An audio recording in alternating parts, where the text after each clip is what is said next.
Hello and welcome to another program in our Working the Puzzle series. I'm your host, Jennifer Vail-Storrs, and today I'm visiting with Art Larsen, who is with the DEED organization. And Art, thanks so much for joining me today. Thanks for having me.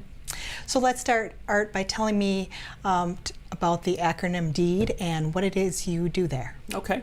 DEED stands for the Department of Employment and Economic Development. It's a state agency of which I am a small part. I work with the Job Service. I'm based out of Duluth, but I also do provide services in Hibbing, Virginia, and Grand Rapids. So we help people kind of navigate unemployment.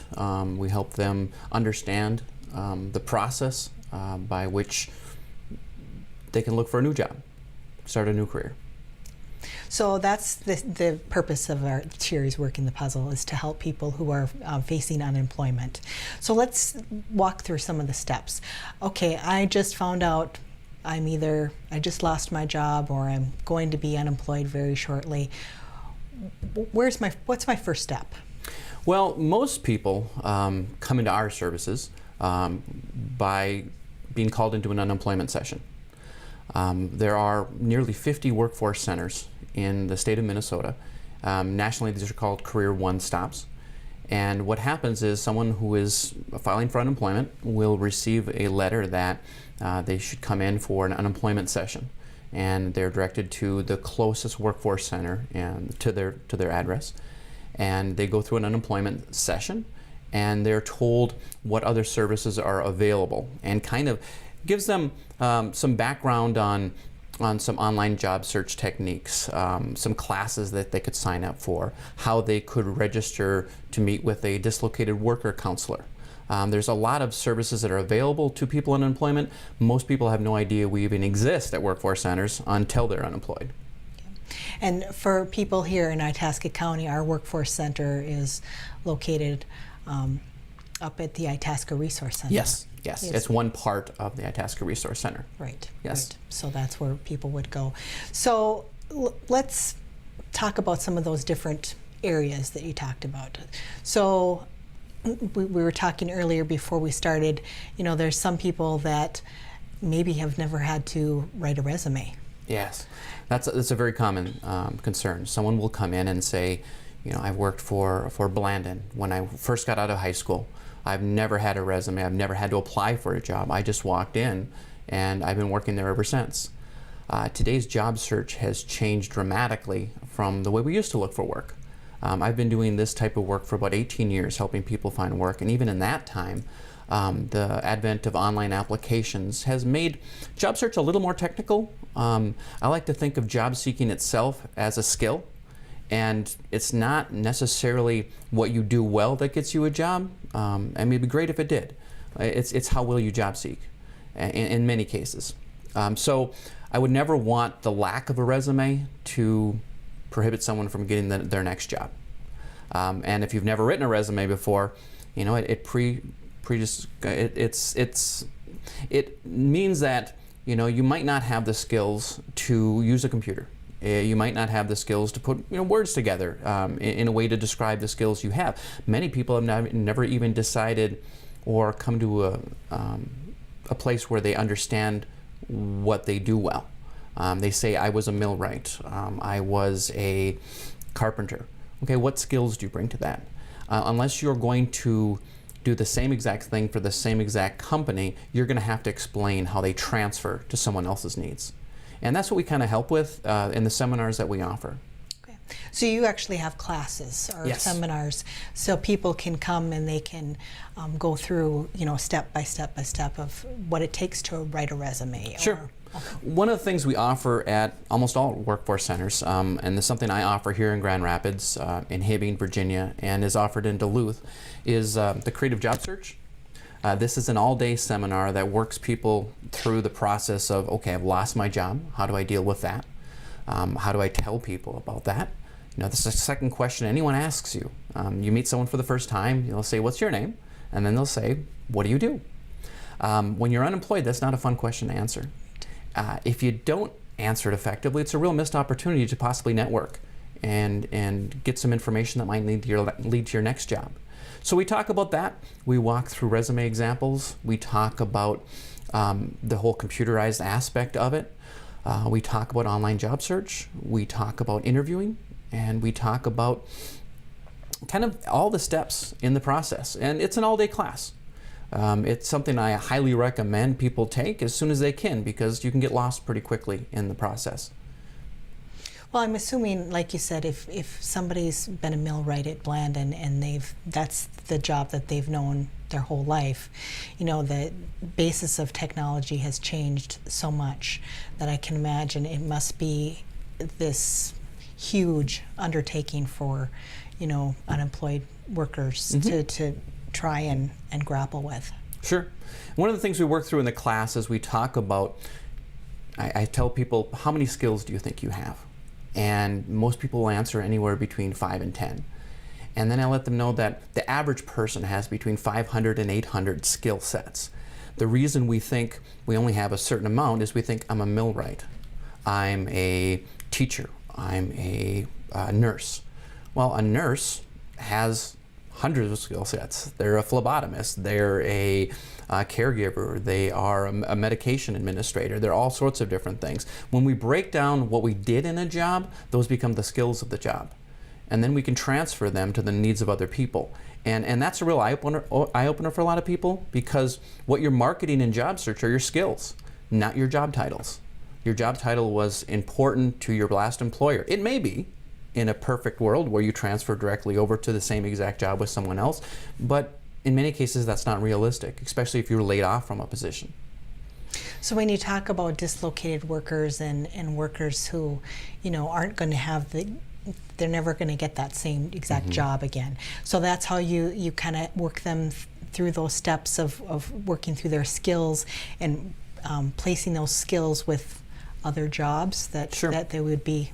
A dislocated worker is defined as someone who lost a job through no fault of their own. Okay. So was not terminated for cause, those sort of things. So anyone on layoff would generally fit into that category. When you come into an unemployment session, we ask you to fill out a slip so that we can contact your local dislocated worker counselor. And they will give you a call and they will determine what they can do for you. And it varies. In a previous job, I was a vendor for dislocated workers. I would go and set up computer labs for places that were laid off and that sort of thing. It varies based on the need, and based on the individual, based on the monies available. But if nothing else, it's someone to help you get a resume started. It's someone to maybe look at skills gaps. An example would be if you were in maintenance for a mill for many, many years. It could be something as simple as you need to get a boiler's license, a special engineer's boiler's license, which, you know, is a couple-week process. For some people, it's a commercial driver's license. It varies, and there's no guarantee of funding for anything, but it's certainly a conversation I think everyone should have. When I became unemployed 6 years ago, it was the first call I made, was to a dislocated worker counselor. I didn't end up using their services, but I knew it couldn't hurt. It was something that, at the very least, it was someone else looking at my job search with me. So when you talk about a counselor, if you're laid off, you're entitled to a counselor? Depending on the situation in which you were laid off. For most people, through no fault of their own, yes, they're entitled to a conversation. Okay. And like I said, based on funding, based on situation, it varies, but I think it's something everyone should have that conversation for. Okay. And you said that because if you sign up for unemployment, you would get the notice of that information, and yes, that would be passed along to you. It used to be that, you know, various people were called in based on a formula of who was most likely to need the services. Because we have such a low unemployment now, virtually everyone is called in to one of these sessions. And if they're not called in and they're looking for services, anybody can come in and access the workforce centers. They can ask to see a dislocated worker counselor. They can set up a meeting to have that connection. Workforce centers are for universal customers, and how we define that is everyone who is seeking work. We are a resource to those people. We provide a variety of resources, computer resources. They can use our fax machine. They can use our copier. They can print off resumes.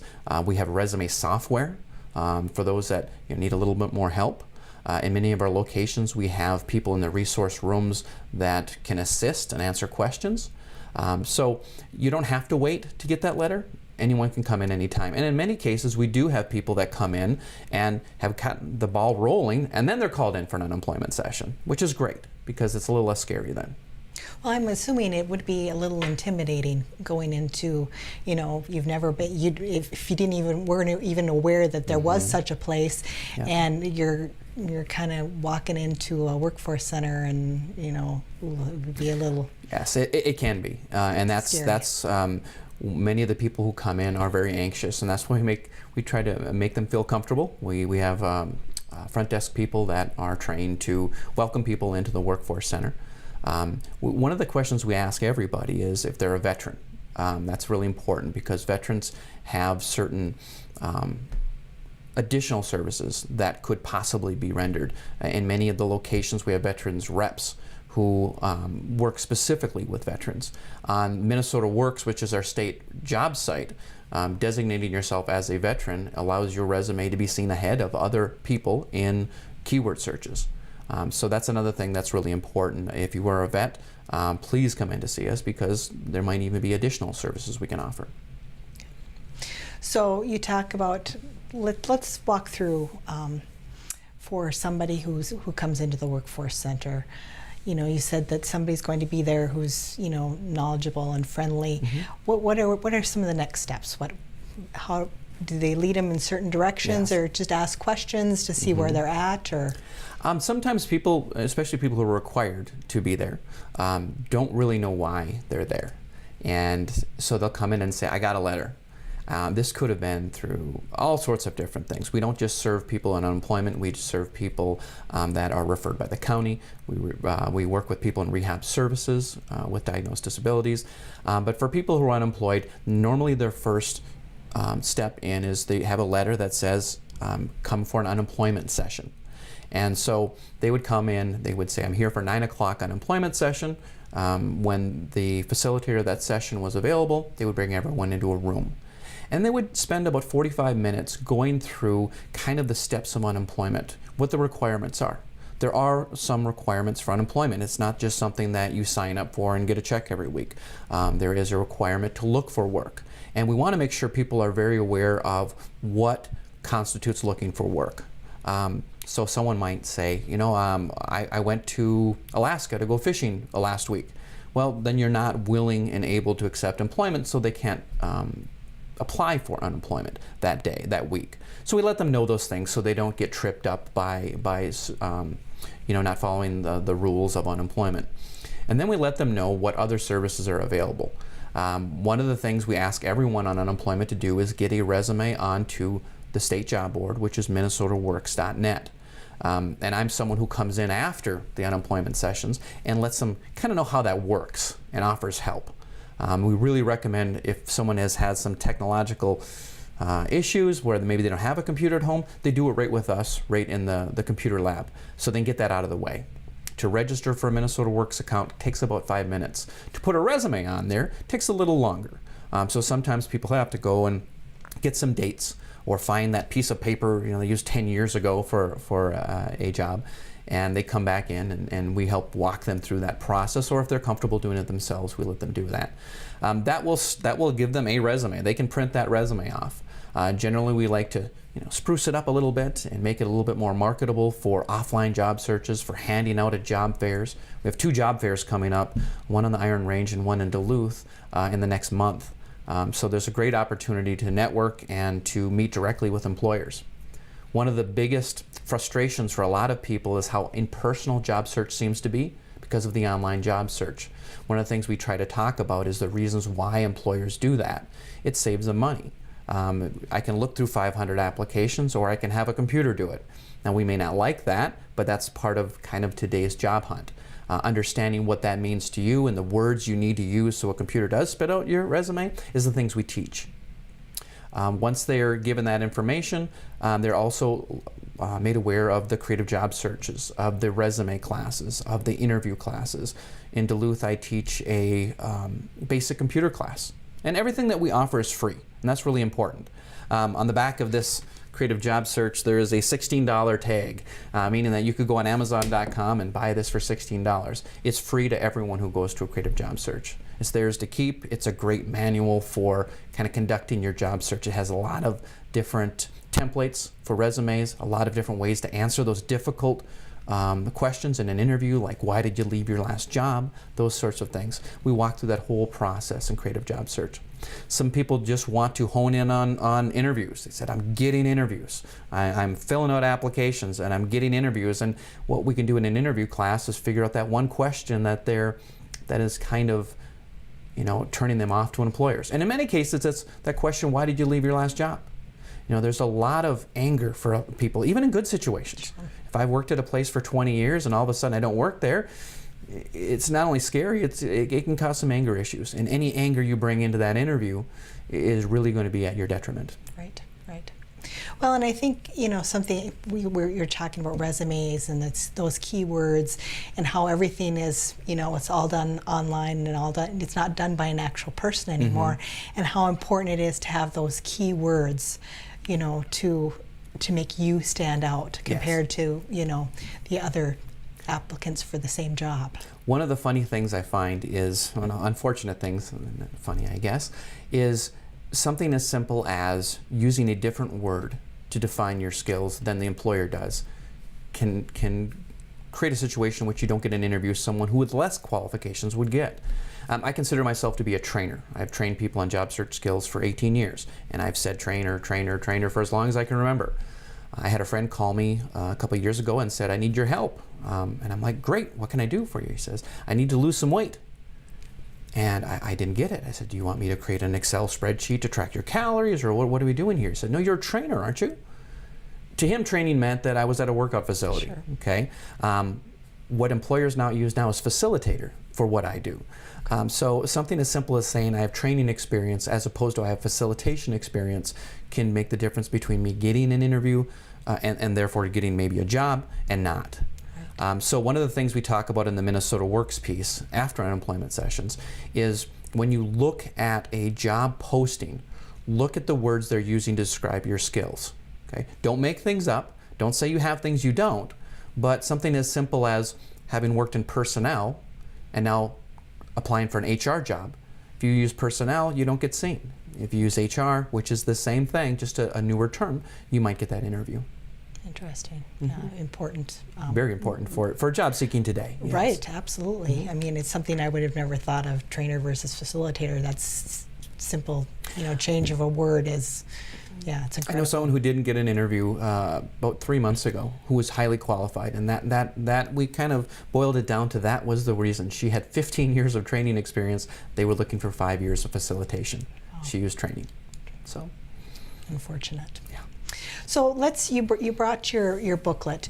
Can we go through some of those different areas? Sure. We mentioned them in the beginning, but let's go talk about them a little bit more in depth.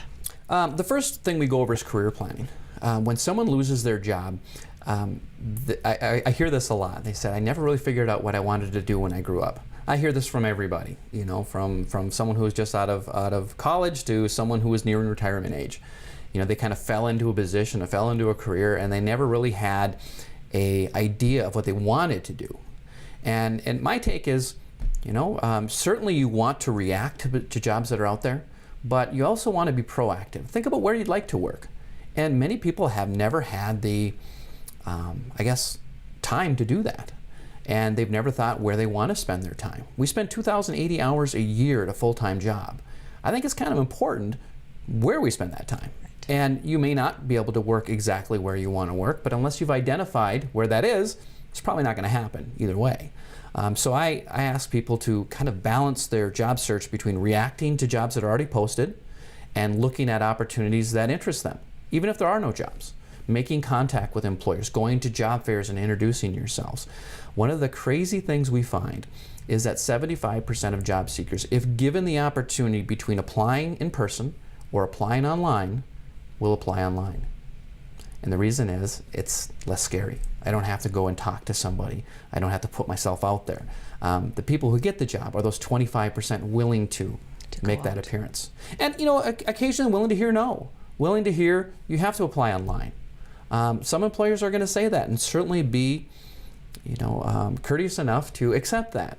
However, until you hear that you have to apply online, introducing yourself is not a bad thing to do. And at a job fair, it's what they're there for. Right. So one of the things we'll be having in the Duluth area in the next few weeks here are some job fair preparations. How do people talk to employers? How do they introduce themselves? In many cases, we call it an elevator speech. It's that 30-second introduction that answers that question, what do you do for a living? I don't like to say I'm a job seeker. I like to say I am someone with over 10 years, nearly 20 years of training experience in computer-based programs and job search techniques. And I'd really like to work at this place.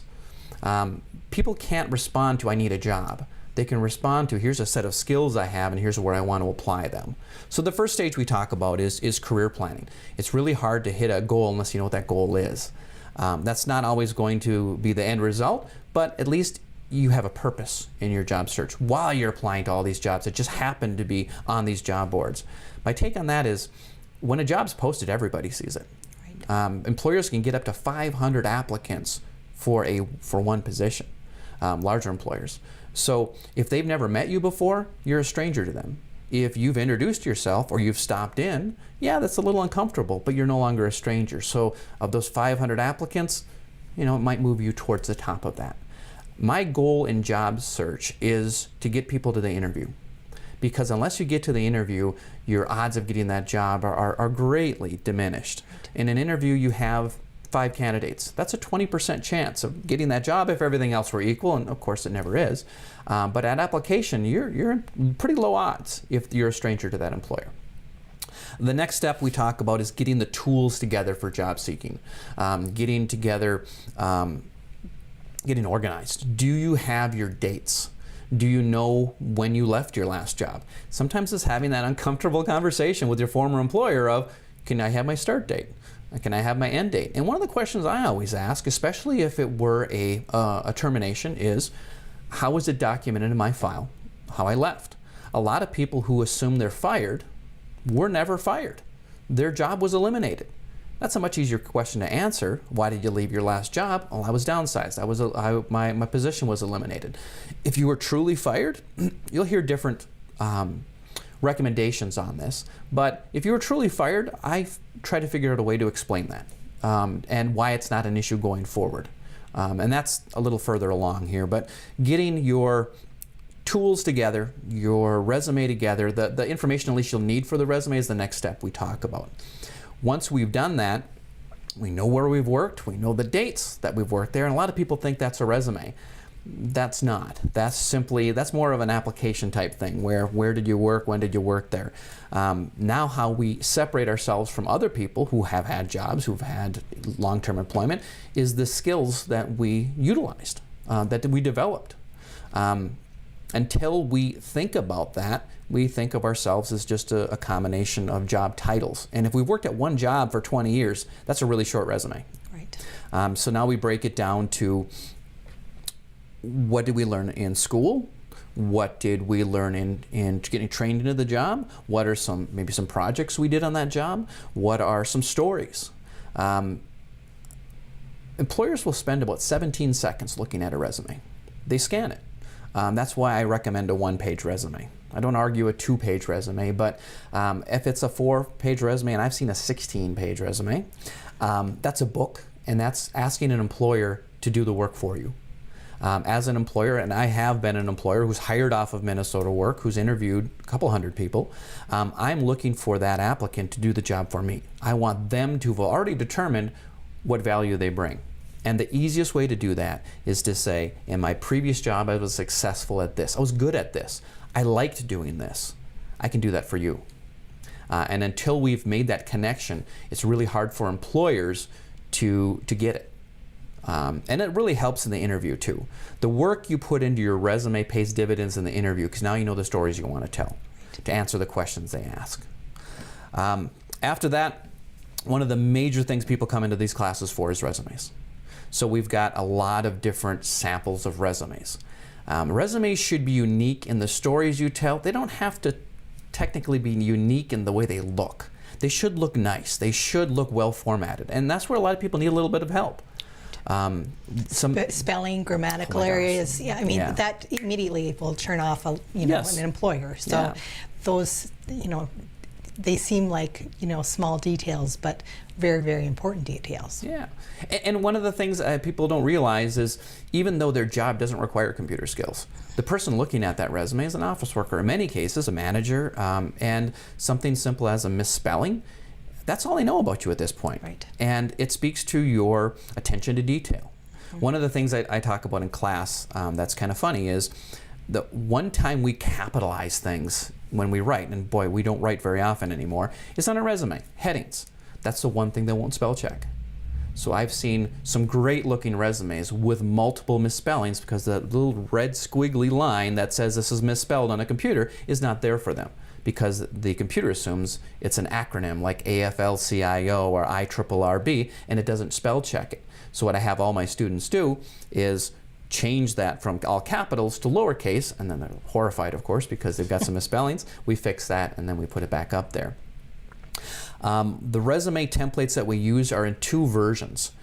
If you have a career path that is very straight, like you went to school for something, you interned, and then you were an apprentice, and then you were a journeyman or whatever, and the next job you're applying for is in line with that, then what we call a chronological resume, simply a reverse historical resume of your most recent job and then the job before that, is what employers love and what is going to be the most effective for you. That's a traditional resume that people have been using since resumes were around. The problem is with someone who is transitioning from one type of work to another type of work, unless that most recent job says you can do this next job, it's not going to be a good selling tool. Right. So we offer something called a skills-based or a combination resume template that says, okay, here's my work history on the bottom with the dates, and then on the top we pull from that work history the skills we want the employer to know about. So I may have been in Alzheimer's care, but that was working with people with disabilities. I may have been a database administrator, but that was working with computers. So my next job is teaching computers to people with disabilities. It's much easier for me to make that case in a skills-based resume as opposed to just two very separate types of work listed chronologically. So that's a part of it. We do cover cover letters. Cover letters are something no one wants to write. And if you don't want to write a cover letter and you search for it online, do I need to write a cover letter? You will hone in on that one web page that says cover letters are obsolete. You don't have to write a cover letter anymore. I would say that's wrong. The reason we don't write cover letters is we don't write letters anymore. But if an employer offers you an opportunity to promote yourself, think about what that means when your competition does and you don't. Right. Cover letters are something that you should not write for the first time for the job of your dreams. One of the recommendations I make is, look at the template, take our advice, and start practicing by writing letters of thank you to businesses that you've received good service at. Keep your job search positive, and this is one great way of doing it. The first couple probably aren't going to be your best work, but they get easier and easier because we don't talk like we write. Another thing that's really important is to bring other people into your job search for multiple reasons. One, someone to check your work. Someone to say, hey, does this make sense to you? Are there any spelling errors, any usage errors? Did I omit anything? But also, the more people you bring into your work, the more people know you're working or looking for work. The more people are going to know your skills. One of the interesting things I found in job search is people tend to use their references. A lot of jobs will require references, and they put them at the very end of their job search. When basically you've interviewed, you're the candidate, they're just checking references. Those are the people you should bring at the beginning of your job search, because hopefully they're the people who know your skills the best. They're the people you've worked with or under. Let them know you're looking for work. You should ask them to be a reference anyways, but bring them into your job search. And if they can help, they will. Not everyone's going to be able to help, but I guarantee you they're not unless they know they have the tools to help you. So I always give my resumes to my friends, even when I'm not looking for work. It's just a way of informing people of what you do. One of the crazy things I have found is your closest friends have no idea what you do for work. And these are the people you're going to lean on to help you find that next job. They want to help you, but they don't have the tools to help you. So part of job search is reconnecting. It is informing. It's having coffee with that friend of yours that still thinks you do Alzheimer's care from 20 years ago. When I was looking for work the last time, I did have one of those conversations. And my friend said, "Are you still doing Alzheimer's care?" And I said, "Well, I haven't done that since the 90s. And he had no idea. I was in his wedding. I mean, this was someone I knew very well. So I think it's kind of funny that, you know, the network that we lean on the most is in many cases the least informed. Okay. Go ahead. That's an interesting point. That's something that I've never thought of. You know a person and they do their job, and you feel like you know them really well, Mm-hmm. but that's a great tip too. And you have no idea what they do. Right. And that's okay unless you're searching for work. Right. I mean, most of us do not like talking about work when we're in social situations, and it does not mean you have to be a bore. But it's, one of the questions they ask, what are you up to? Well, you just let them know you're in job search and let them know the type of work you're looking for. We do cover references also, and we cover filling out applications, which leads to the next part. I always advise people I'm working with to do something other people don't, to separate yourself. And one of the easiest ways to do that is to do things that are mildly uncomfortable, which is one, ask for a reference. The easiest way to dispel any perception that you were fired from your last job is to get a reference from your last job. In one of my interviews, I had someone ask me that question, why did you leave your last job? And I told them I was permanently laid off. Well, some people who are fired will say they were laid off because it's an uncomfortable thing. But I backed that up with a letter of reference from my direct supervisor, which sealed the deal. There were no more questions, and we moved on to what was more important, what skills I brought. We tend to put a lot of energy into things that don't require that energy if we just deal with them. The number one reason for being let go from any job is attendance. Okay? People get fired all the time for perfectly legitimate reasons from their side of it. Come up with an answer, work it out with somebody. The key is you don't want to blame other people. You don't want to say it was their fault, because an employer can't, they don't know, and they don't care. All they want to know is, why is this not an issue here?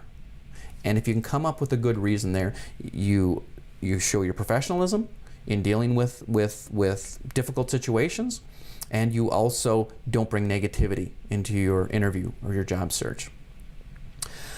We do talk a little bit about social media. Now, social media is something that if you watch any news program, you hear all about all this, Twitter that. I've come to the realization that very few people in the Northland tweet. Some people follow Twitter, but very few people tweet. Which brings me to an important part. When you look for recommendations on how to conduct your job search, a lot of people like to go online. And that's fine. You certainly can do that. But always kind of weigh what is some national trends, versus what are some local trends. Some employers around here are going to be a little taken aback by some of the national trends. A social media campaign, or contacting an employer directly through LinkedIn or something like that. It may work in California, it may work in New York. Here there may be different expectations. So we talk about local expectations. I always say you can look up questions online, don't look up answers online, because there's someone else's answers. And if there's someone else's answers, I've probably heard them before. On various interview questions I've asked applicants, I've heard the same answer over and over and over again. And it really detracts from the message they're giving, because what I'm hearing is someone else's story. So we talk about how people find work through jobs online. Of course, we promote Minnesota Works because that's a state job site. We also talk about the other ones, things to look out for on Craigslist. There are employers who get great applicants off Craigslist. There are also some scams there. So we just talk about how to be cautious on that. We talk a little bit about Indeed and some of the other services that are out there. The one thing we try to guard against is what we call online job application addiction. You don't want to sit all day, every day applying for every job you see. People do that for months and months and months and become very discouraged. And the reason is they are a piece of paper alongside a lot of other pieces of paper.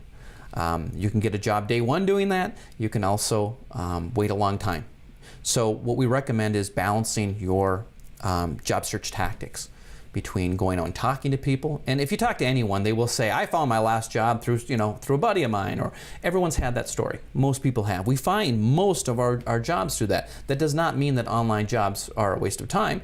It's an introduction to a company. Then research the company, call people. Before you fill out that application, know about the company, know if you want to work there. I've seen people with the idea that they're going to apply for one job every day. My question is, what if that job is not some place you want to work, or that meets your financial needs? Well, I'm just getting it out there. Well, what you're in many cases doing is wasting an employer's time by applying for something you're not qualified for. And when something does come up that you're qualified for, they've already seen something that was, maybe inappropriate as far as an application. I know as a person who, does hiring of individuals, I noticed that right away. Did people do their homework? Mm-hmm. Did they, look up our website and learn about, our organization and what we do, and come in, with a knowledge base? That's that makes a great impression for an employer. And one of the questions that's asked in an interview, it should be at least, why do you want to work here? Well, you'd be maybe amazed how many people stumble over that question. They know they're qualified, they know the job pays what they maybe want, but they haven't made a case for why they want to work there. And the why that's so important to employers is the biggest cost for me as an employer is training in someone who doesn't work out. I've trained someone in who for 6 months was great. They had the skills, but they didn't want to work there. And when the job they wanted became available, they left. I was not only out 6 months of training dollars, I had to start the process all over again. So it's really important to research an employer and let them know why you're above and beyond pay, above and beyond benefits or vacation, whatever that happens to be. What do you like about the company?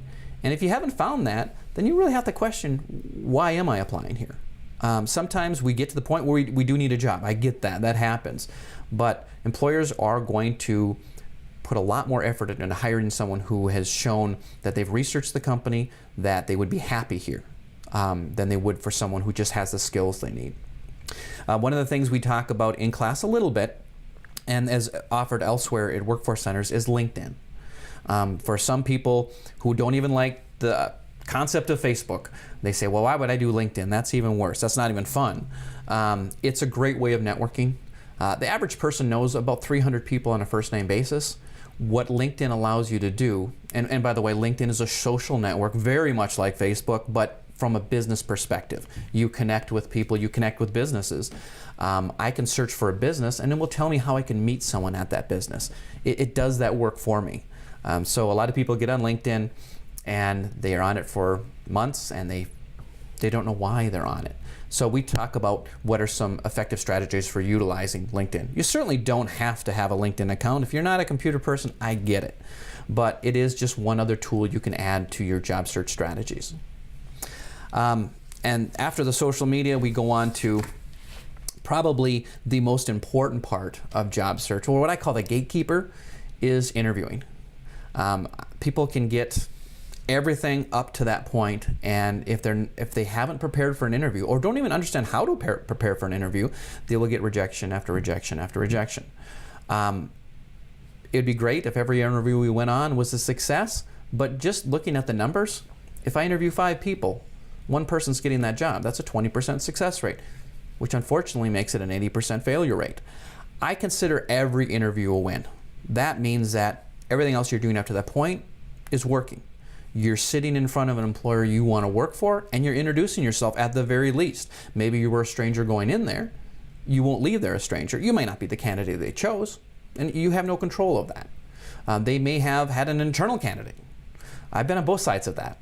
I've bought a brand new suit. I've taken the day off work. I've been extremely excited for a job I was highly qualified for, and realized I had no chance at that job because they had an internal candidate who'd been working there for 14 years. I can't compete against that. But I got to talk about myself for an hour and a half in front of 6 hiring managers for an employer I'm interested in. And I still talk to those people. I'm still in connection with those people. I'm very happy in my job, but as anyone who faces unemployment knows, no job's guaranteed forever. So I'm always looking, I'm always networking, and that's a good thing. Everyone should be doing that. Everyone should have a current resume. Everyone can have a resume on Minnesota Works, even if they are currently working. It doesn't mean you're being disloyal to your employer by just seeing what's out there. Okay? So in the interview itself, we talk about how you prepare. Many people try to wing it in an interview. And the excuse I hear is, I don't want to sound scripted. I want to be very natural. Well, the natural reaction to an interview is fear. It's okay to be a little nervous in an interview. In fact, as an employer, if you're not nervous, I'm wondering how invested you are in this, how important this is to you. So what I recommend you do is you go over some of the traditional questions. And it's asked almost every interview. Tell me a little bit about yourself. You wouldn't believe how many people will give information they shouldn't simply by that open-ended question. You know, I see myself as a father. I see myself as a church council member, a Boy Scout leader, none of which are important in an interview. In fact, they could, based on people's preconceptions of what that means, be a negative. I don't know. So I talk about what I'm passionate about, what I like doing, what my background is that leads to this job. So I just kind of build that up. It's one of the things I think you can kind of plan for. You can write down. You're not going to read it off notes, so you're not going to sound necessarily scripted. You're going to sound prepared. Mm-hmm. Some of the other difficult questions or standard questions is the hated one, tell me your greatest weakness. That's a really tough one for a lot of people. But I do think it's an opportunity. For even some employers, it's a throwaway question because people go online, they see that standard answer, I'm just a perfectionist. I like to do, the client has to be happy or else I'm not happy, so I stay late or I come in on weekends. I've heard that 6 times. And it means nothing to me. I'd much rather someone, by the way, I don't expect someone to throw themselves under the bus. I don't expect someone to say, I'm not a morning person. If I'm going to be honest, I will be late 2 or 3 times a week. That's a deal breaker, and that will get you, out of consideration for a job. Employers don't expect that. I've had the opportunity to sit on a lot of employment boards. I've had a chance to present at National Human Resources conventions, and I've asked employers that question: What are you looking for? What's the purpose of that? And they say all we're looking for is, have you identified something you need to improve on, or you should improve on, or are you actively trying to improve on something? And that's just career development. That's just making yourself a better employee. And it's just being human. We all have weaknesses. It's part of life. The worst answer I've ever heard, and I've heard it twice, I don't have any weaknesses. And that's a deal breaker too. So it could be something as simple as, when we came in today, even though we've conversed over email a few times, I said, what's your name again? I speak in public every day of the week, every work day. So for whatever reason, I have a hard time remembering people's names. So when they ask that question, what's a weakness, I'll say, I have a hard time with people's names. And then I talk about the strategy I use to overcome that and improve on that. So I talk about the seating chart I make in my classes, and I talk about the memory aids I use for remembering someone that maybe is a little longer term connection. It's not something you can have overcome though, because if you've overcome it, what you're saying is, here's a strength, I'm going to disguise the weakness. I know it seems like a silly thing, but a little bit of preparation is going to allow you to make that throwaway question maybe benefit you a little bit. Another question that's asked a lot are what we call behavioral-based questions. And these, I think, more than any other question, throw somebody. That could be something like, give me in a situation in which you've had a disagreement with a coworker. How did you handle it and what were the results? For someone who's worked on a lathe for the last 20 years and it's too loud in there to talk to coworkers, they're going to say, I don't know what you want. That's not part of what I did. Or some people even get a little upset. What kind of question is that? What does that have to do with what I do? Behavioral-based questions are set up so we can see how you behave or interact professionally rather than personally. There are 2 types of customers in this world. There are external customers, which everyone thinks of as like in retail or customers or clients. And then there are internal customers. Those are your coworkers. And a lot of the problems that happen in a workplace are because of ineffectual internal customer service. So talking about conflict resolution and those types of things are really important to an employer. You don't know exactly how they're going to phrase these questions, but they go into certain categories. Conflict resolution, solving problems, overcoming adversity. If you've got stories, what we call star stories, that are things you can think of, like, oh, yep, that time where I had a disagreement with Bob and it turned out well. those are the ones that you write down before the interview, you practice. And we give a process by doing that. And I even give some websites for where you can practice. People have this perception that at interviews, I'm not going to know what they're going to ask, so why do I need to prepare? I've prepared people for interviews in which the 10 questions we prepared, they were asked every one of them. Or 9 of them, or 7 of them. Oh, who cares? If 2 of them. If you're asked a question you have an answer for, boy, that really kind of bolsters your confidence in that interview. You're going to mess up on a question or 2. It happens. We're all human. You don't give up on interviews, though. And if that next question is something you're prepared for, you're going to finish that off from a level of confidence. Sure, you're still going to be nervous, but you're going to have the confidence to finish. And then the last thing we talk about is that follow-up technique. What you need to do after the interview, even if you get a rejection. And one of the things I think that is a really a skill that no one develops is how do you handle the rejection of job loss or of not getting an offer. There's a big difference between, well, thanks for considering me and good luck, to could you give me some feedback on how I could be a better applicant or a better interview? Is there anything that stuck out as something I could improve on? Without placing any kind of blame on the employer about why didn't you hire me, more as how could I be better next time because I still want to work here, can lead to extending that interview to a networking situation that can last to the next job. A learning situation, Yeah, you don't know what's broken if you don't ask, and you can't fix what's broken if you don't know what's broken. Exactly. Lots of really great information. Things that I certainly hadn't thought of, and this is a really it's a great information for people who are looking for employment. Is there anything that I missed that we should have talked about that we didn't discuss? You don't know what a workforce center provides because they all are slightly different. They all have different agencies. One of the hard things for people to understand is what a workforce center is. It's a collection of agencies. In the past, you would have to go all over Grand Rapids as a veteran, as a dislocated worker, as a Minnesota Family Investment Program participant, as an unemployed job seeker. And the idea a while back was to put all the services in one building. So even though you go into a workforce center and you're there to see a workforce center employee, they work for an agency. We try not to make that too difficult for people. We try to just say, hey, we're here to serve you. But every workforce center has a potential of having additional services. And one of the things that when people get called into the Grand Rapids Workforce Center or the Hibbing or the Duluth, they think, well, I'm tied there. My account's there. No, you can go to any workforce center in the state of Minnesota that you want. And if you just look online for Minnesota workforce centers, you can find the one in your area. You can find the seminars that are available, and they're all free.